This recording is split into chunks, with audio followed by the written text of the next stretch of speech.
Welcome back, everyone. Today we're going to be taking a deep dive into the Ludlow Massacre. Oh, yeah. A really, really pivotal event in American history. Absolutely. And we have some pretty fascinating source material for this one. We have some firsthand accounts. We've got historical analysis. We even have some early attempts at public relations spin, which I think is really interesting. Yeah. That's always a fascinating angle to explore. It is. It really highlights how those in power really try to shape the narrative after a tragedy occurs. So we're going to be looking at that. We're going to be looking at the power dynamics at play, and really just try to understand how this one event reverberated through history. You know, it's striking to me that the Ludlow Massacre really brings together so many different threads of American history. It really does. You know, you have labor rights, you have corporate power, Right. and even this unsettling history of eugenics. Yeah, so let's start by setting the scene. Okay. We're in early 20th century Colorado, company towns dominated by the Colorado Fuel and Iron Company, Right. CF&I. CF&I. What can you tell us about the conditions that these miners were facing? Well, I mean, CF&I was controlled by the Rockefellers. Right. And they essentially created this system designed to keep workers trapped. Okay. You know, these miners were working 12-hour days in incredibly dangerous conditions for barely a living wage. Right. I mean, when I say dangerous, I mean it. Yeah. The death rate in these mines was shockingly high, and safety precautions were minimal. Yeah.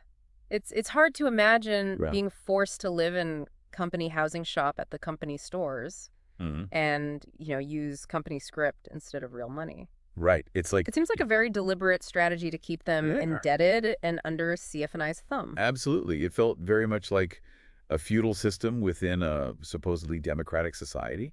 Wow. And it wasn't just economics. You know, you include some sources here about CF&I's sociological department. Right. And this wasn't just about providing social services. This was about social engineering. Yeah, you've really piqued my interest. Tell me more about the Okay. sociological department. So this department was headed by Dr. Richard Corwin. Okay. Now, to connect this to the broader context, the Rockefellers themselves were major funders of the eugenics movement. Interesting. They believed in controlling human heredity and saw it as a way to, improve society. Okay. But it also played into a dangerous dehumanization of certain groups, including immigrants and the working class. So we have this backdrop of really dangerous working conditions, economic control, Right. and a belief system that, at least in part, justified the exploitation of workers. Yeah. It seems like a powder keg waiting to explode. Exactly. And that's exactly what happened in 1913. Yeah. When thousands of miners went on strike. Right. They were demanding basic rights, better pay, an 8-hour workday, the right to live and shop where they chose, Right. and recognition of their union. This wasn't just about wages. It was about dignity and control over their own lives. Exactly. These demands, which seem so reasonable to us now, Right. were seen as a direct threat to CF&I's power. Right.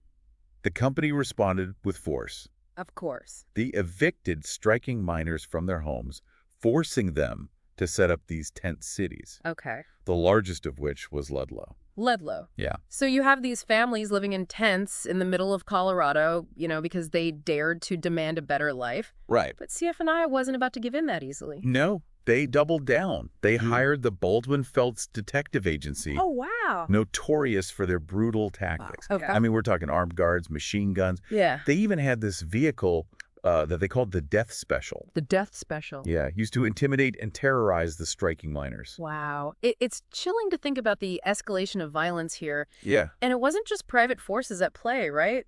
CF&I also had the support of the Colorado National Guard. Yes, and that's where things get even more complex. Some of the sources suggest that certain members of the National Guard were actually company employees in uniform. Wow. So, it really blurs the lines between corporate power and state power. Right. And it raises a crucial question about who was really in control and whose interests were truly being served. It's a disturbing thought for sure. Yeah. And this all kind of culminates in the tragic events of April 20th, 1914. Yeah. What can you tell us about the lead up to the massacre itself? Well, tensions were obviously incredibly high. Yeah. But on that day, a machine gun, a Colt Browning, was positioned on a hill overlooking the Ludlow tent city. I've seen the pictures. Yeah. It's a chilling image. It really is. And aiming this powerful weapon at the very people they were supposed to protect really speaks volumes about the mindset Right. of those in power at the time. It's haunting for sure. Yeah. And then chaos erupts. So there are 3 explosions, Yeah. possibly detonated by a National Guard lieutenant. Okay. And it seems like this was the signal to attack. But who fired the first shot in the ensuing battle is still a matter of debate. Right. Pro-company sources say it's a mystery, while pro-union accounts place the blame squarely on the National Guard. Okay. But what followed was really a brutal one-sided affair. Yeah. A 14-hour standoff Yeah. that left multiple people dead, including a 6-year-old boy and an 18-year-old bystander. Oh my God. It's really a stain on American history for sure. Absolutely. And then, as night fell, the National Guard set fire to the tent city. Oh, wow. Many women and children had taken refuge in these pits, dug beneath their tents, Okay. and they were trapped as the flames engulfed their makeshift homes. Oh my gosh. One pit, known as the Black Hole, became a tomb for 11 children and 2 women who suffocated in the smoke. Just reading those accounts, it's hard to fathom the terror and desperation that those families must have felt. It's unimaginable. But as you mentioned earlier, the story doesn't end there. No, it doesn't. The aftermath of the massacre and the attempts to control the narrative are just as important, wouldn't you say? Absolutely. The Ludlow Massacre generated immense public outrage, Of course. and the Rockefellers found themselves facing a serious crisis. Right. Their response is fascinating. Okay. Instead of shying away from the spotlight, they saw this tragedy as an opportunity. An opportunity. An opportunity to rebrand themselves and reshape public opinion. Enter Ivy Lee, the father of public relations. Precisely. Lee, hired by the Rockefellers, was a master at shaping public perception. Right. Using targeted mailings, carefully worded statements, and appeals to economic anxieties, he crafted this pro-industry campaign Okay. that shifted the blame away from the Rockefellers and painted them as victims of unruly unions. What strikes me is how effective this campaign was. I mean, Right. Lee tapped into public fears about economic decline in Colorado, Yeah. suggesting that supporting the strikers would actually harm the state's prosperity. Right. It's a stark reminder of how powerful narratives can be, especially when fueled by fear and uncertainty. It's a classic example of using a crisis to consolidate power. The Rockefellers learned a valuable lesson. It's that. Control the narrative, and you control the outcome. Wow. And this wasn't just a fleeting moment. This marked the beginning of what we now recognize as modern corporate public relations. Right. Really changed the game. Yeah, it really did. But the legacy of Ludlow goes beyond the realm of public relations. Yes, it does. It had a profound impact on the labor movement, didn't it? I mean, the massacre brought the plight of these workers into the national spotlight. Did it actually lead to any tangible change? Oh, absolutely. Yeah. While the Rockefellers, managed to control the immediate narrative, Right. the public outcry sparked by the Ludlow Massacre had a lasting impact. It really contributed to growing support for labor reform Okay. and ultimately led to the unionization of the coal mining industry, Wow. as well as the passage of laws aimed at improving working conditions for miners across the country. So even in the face of such powerful opposition, Mm. the struggle for workers' rights continued. Yeah, and I think that's a key takeaway here. Okay. The Ludlow Massacre serves as a stark reminder that the struggle for social justice is often long and arduous, Right. but it can yield results. Absolutely. We also have to talk about accountability. What happened to those responsible for the massacre itself? Well, that's where the story gets a bit more complicated. Okay. The coroner's jury did place the blame on the National Guard for the deaths at Ludlow, and some individuals, like Lieutenant Linderfeld, faced charges for assault. Okay. But whether true justice was served is debatable. So even with public outrage and official inquiries, those wielding power seem to escape the full weight of the law. Yeah, It's a pattern we see repeated throughout history, isn't it? it is, and it underscores the importance of vigilance, Right. of continuing to hold those in power accountable, even when it seems like they're operating with impunity.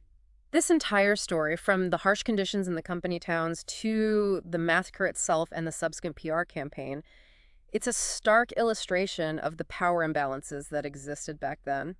Do you think those imbalances still exist today, just in different forms? That's a really important question.